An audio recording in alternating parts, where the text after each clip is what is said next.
Welcome back to the Be a Man podcast, where we encourage men to be better men. I am excited to be back with you. It has been a while. I know it has been a crazy summer.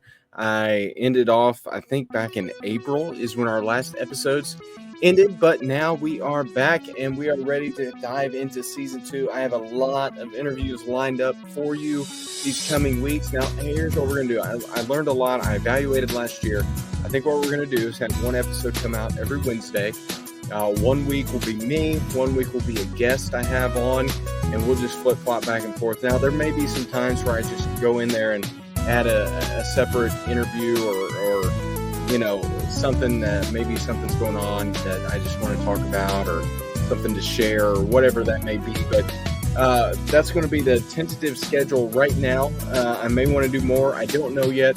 But we're trying some new software. We're trying some new recording methods and different things like that. So I'm excited about that. I hope it looks good. I hope it sounds good for you.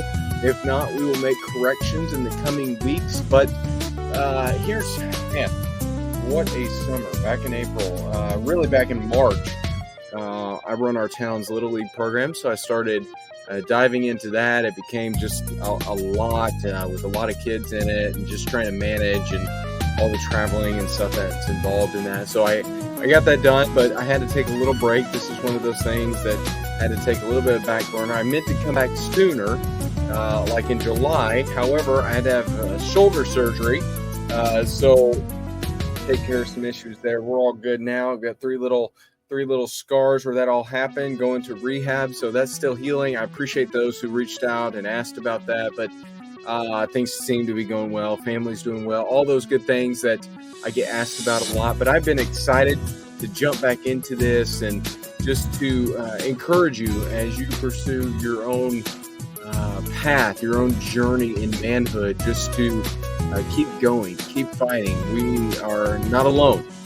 We are in this together. We need this type of brotherhood, this type of encouragement, this type of community to keep striving and pushing forward. And I hope this encourages you to do just that. Now, some things I want to change about this is I want to start hitting some cultural issues, but from a biblical worldview. I want to hit sports a little. You guys know I'm into that.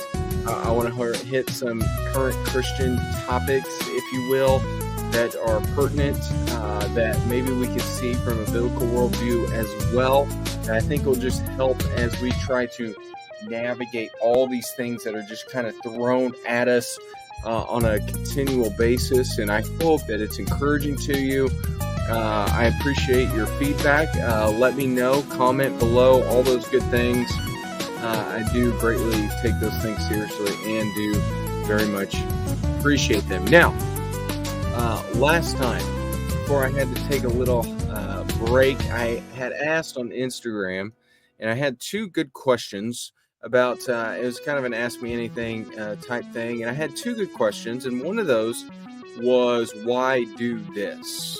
And why try to encourage men to be better men? Why to push male leadership, all these things that we talk about on this channel, and I share on my different socials and things like that. And I think the simple answer is that we need it.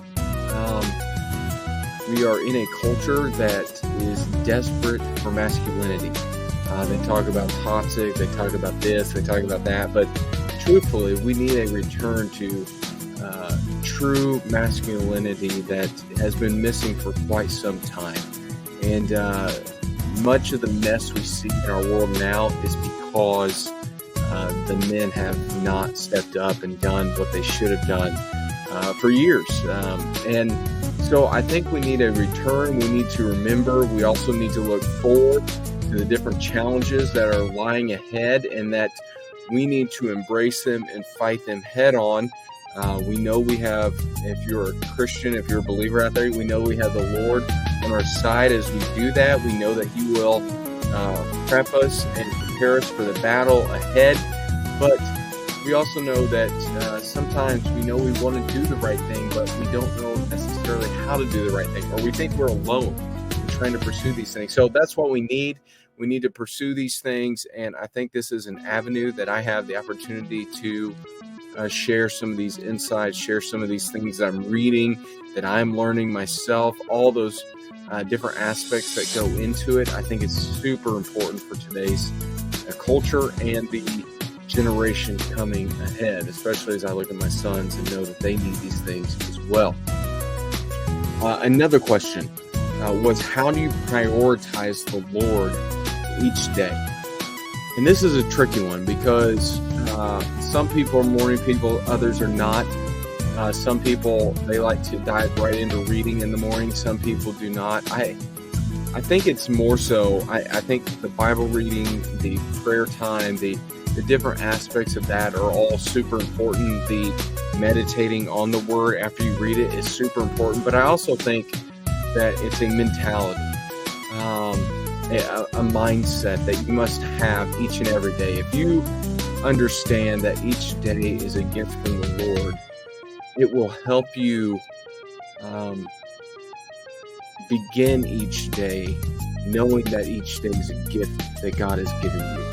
That each day is a gift that God has allowed you to have to walk on this earth, to serve Him, to glorify Him, to do what you do your work, and that may be with your family, that may be with friends, that may be your vocational work, whatever it may be.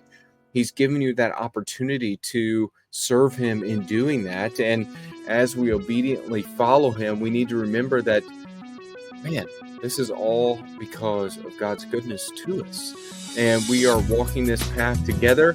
And I think that's one step you can take. Another is maybe even with the phones that we have. I'll hold mine up here. All the phones we have, all the technology we have. Maybe it's a Post-it note by your bedside, whatever it may be. Give yourself little pointed reminders. Focus on God today. Or thank God this morning. Or something like that. Be in His Word today. Meditate on His Word today.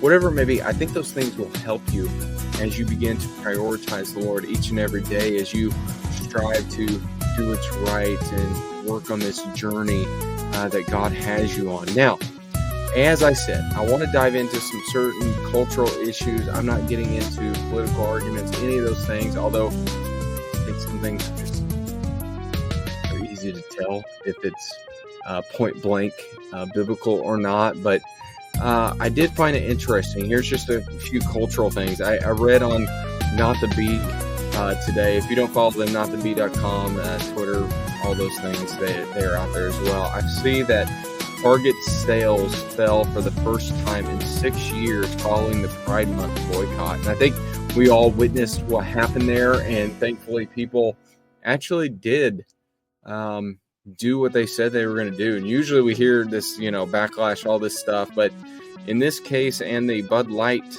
situation, we actually saw people put actions to their words. And it's kind of interesting to see what's happening here, because I think some of those people are probably Christians, but I think others, we see glimpses of that morality that is still left in some ways in conservative culture. And I just, you can't look at this and then look at more liberal based cities. And again, politics aside, liberal cities have become cesspools of just every form of just trash that is out there. I mean, you look at what's happening in San Francisco. You look at what's happening in Austin, Texas, Chicago, New York, some of these major cities that have just full-on, Seattle, that have full-on embraced this liberal, worldly agenda. And as we see in the scriptures, Romans 1, you can look at, you see this downward spiral of degenerative, just sin and chaos, and we are seeing that play out before our eyes in some of these major cities. So it's interesting to see that people actually did what they said they were going to do in certain areas, and you're starting to see people move out of these cities too, which is interesting. Another one, I read about, let's see, inflation. It looks like, according to the New York Post, as an article says, inflation forcing Americans to spend $709 a month more than they did 2 years ago, according to some economist person.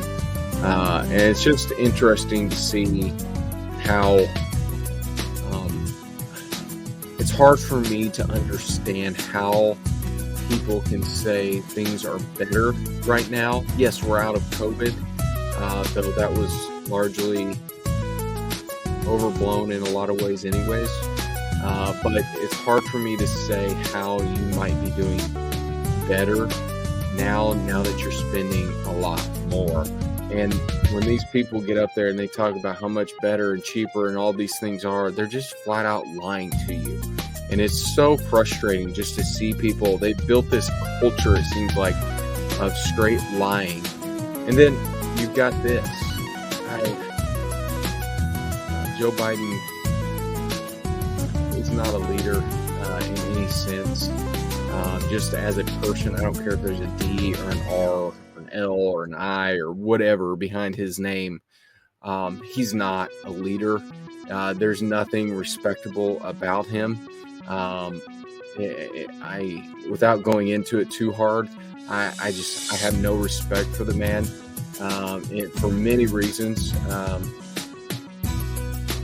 Not commenting on the Maui situation when that happened, and then announcing here, not the B again, Joe Biden announces $700 relief check for Maui residents who lost their homes Muslims. First, why are we sending relief checks? Yes, some people have insurance, home insurance, some don't. That was their choice to have that or not. But then second, we're sending billions to Ukraine, but $700 to American citizens. Something just doesn't add up. Next, let me see here. What do I have? It's a breaking one. My internet will keep up with what we're doing here. Hopefully. I saw today, as this is released, Apple removes all of Glenn Beck's podcasts from iTunes. Glenn Beck is a conservative personality. Is with the Blaze primarily. He runs a podcast. I listen to it randomly. And this all started with the Joe Rogan deal. Was it last year or 2 years ago when he started talking out against COVID? And you're starting to just see, it doesn't really matter, Glenn Beck, whoever it may be, but you're starting to see if people don't like what you say, they're going to censor you. They're going to stop you.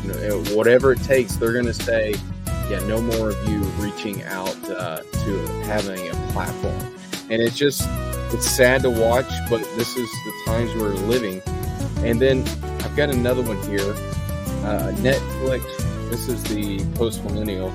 Netflix releases children's cartoon about gay nights that was deemed too gay for Disney. What do I say to this? It's chaos. It's just crazy that these people think that's what we want to hear about. They don't live in reality. Here's another one. In this one, I want to start sharing some Christian pieces as well, because I think they're important for us to be discerning. Just because there's Christian on the name doesn't mean it's necessarily Christian, air quotes. I want to kind of explain what I'm saying here is that just because someone claims to be a Christian, as we read throughout the scriptures, doesn't mean they're a Christian. Just because someone says they're a Christian outlet doesn't mean what they're doing or what they're publishing is Christian. There's a big movement, and maybe I'll get into it at some point here, but in the Christian music industry, John Cooper of Skillet and some others have spoken out against this recently, how it's just a mess right now, the whole Christian music industry. And it's just, as more comes out, I hope to share more about that. But I read this. Christianity Today. So you would think, good article, good, something worth listening to. But as you know, Trump was indicted. But here's what it says. Mind you, this person, Bonnie, has she ever even met Trump? Does she even know if any of this is true that he's being indicted for? Does she even know the parameters or the legalities around all these things? But here's what she wrote, the headline. Trump's Georgia election meddling didn't just look wrong, it was wrong. And as I'm reading this, I get to the bottom, and here's what she says. That is, we seem to be dealing with behavior that is just as evil as it appears. How does she know this? Like, how do we know this? How do we know any of these charges are correct? How do we know that he did any of these things? Plus, the fact that when it was on the reversal, back when, I know when Bush beat Gore, they did a lot of these things, same exact things, and nothing was said. Like, how do they justify these things? And how does this author, Bonnie, how does she have the right, the ability to say, this is just evil, or accuse him, slander him in this decision without knowing all the facts? I mean, we're living in a guilty until proven innocent instead of a innocent until proven guilty society now. And it's just, articles like this are so frustrating to me because they're not factually based. You're assuming things off the bat without even saying or looking up and finalizing or letting it go to trial and the facts becoming clear and saying, is this really true or not? Just like 2 years ago with the Russia collusion, it came out that he didn't do it, but the people who were trying to prosecute him did. They were actually the ones colluding with Russia. And it just all these things, all these accusations and wanting the clicks and all that stuff is causing just a mess of who you can trust in this society. So we must be discerning as Christians. Here's another one. And I'll share this one in the comments as well because you might find it interesting. But a few years ago, Megan Basham with Daily Wire, she wrote an article entitled How the Federal Government Used Evangelical Leaders to Spread COVID Propaganda to Churches. And she goes into what Francis Collins, he was the former head of the NIH. He's the one that pushed the mask. He's the one that said the vaccine will stop all of the spread and all those things that he lied about. He claims to be a Christian, yet he uses trans terms. He studies with aborted parts.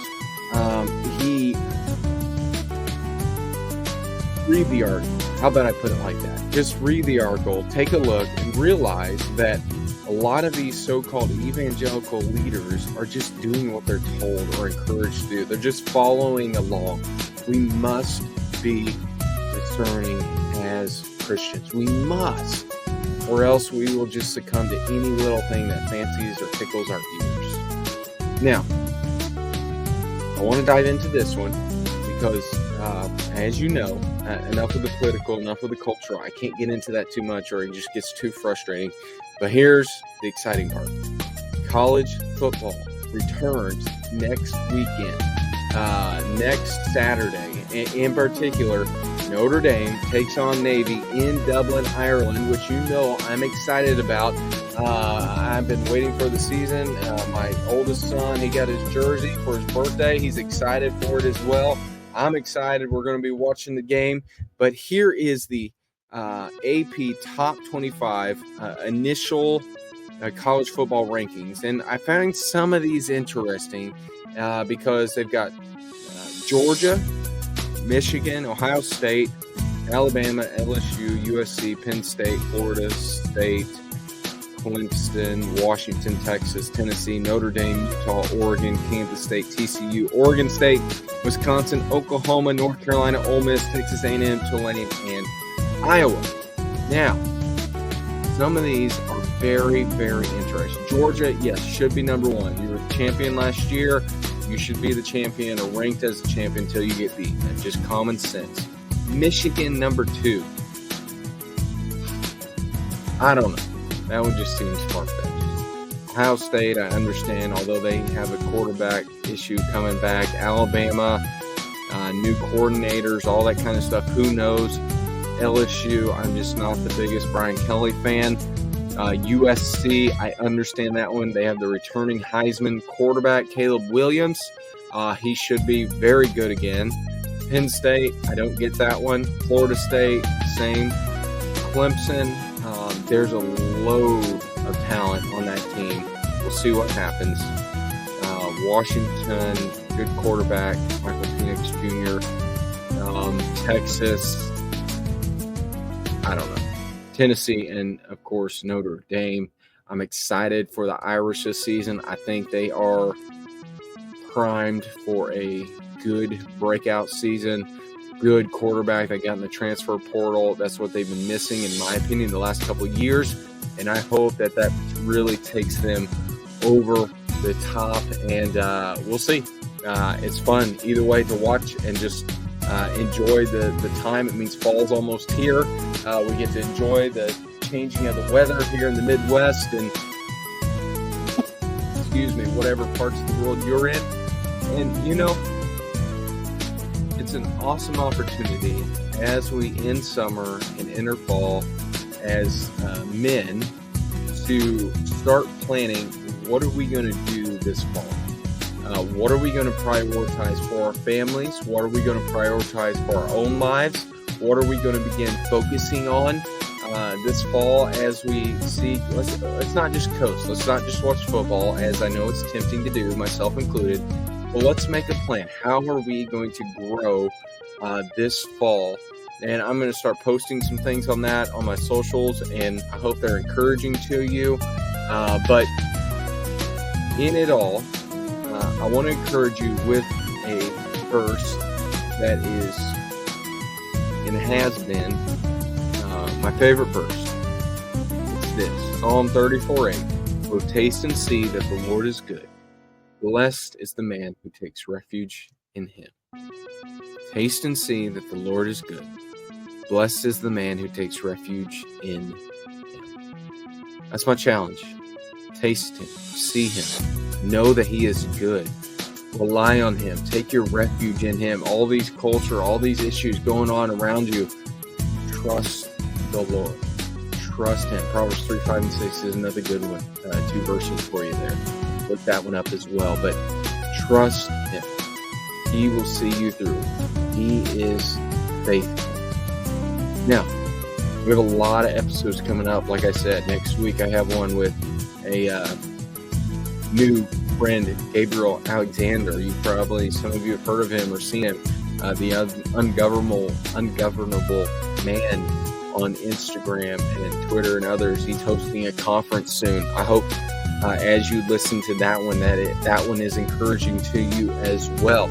So watch out for that one next week. We'll have some more coming up. My friend AJ Dollar, I've had him on here before, former policeman. He's getting ready to go to Maui for the cleanup efforts there after the fires. He is looking to hopefully raise us some support as he goes. He's not really asking for it, but I think we can have him on and have him talk about what he's doing. I've got some other guys. I've got a fun high school kid coming on soon that has started his own little project to help veterans and other emergency responders and things like that. And I'm excited for the interview with him. I've got another guy you guys know well, the Call to Act podcast, Donovan.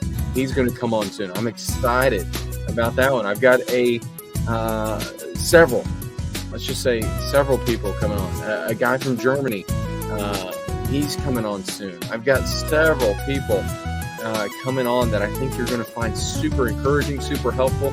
I'm excited about this new season. I hope you are as well.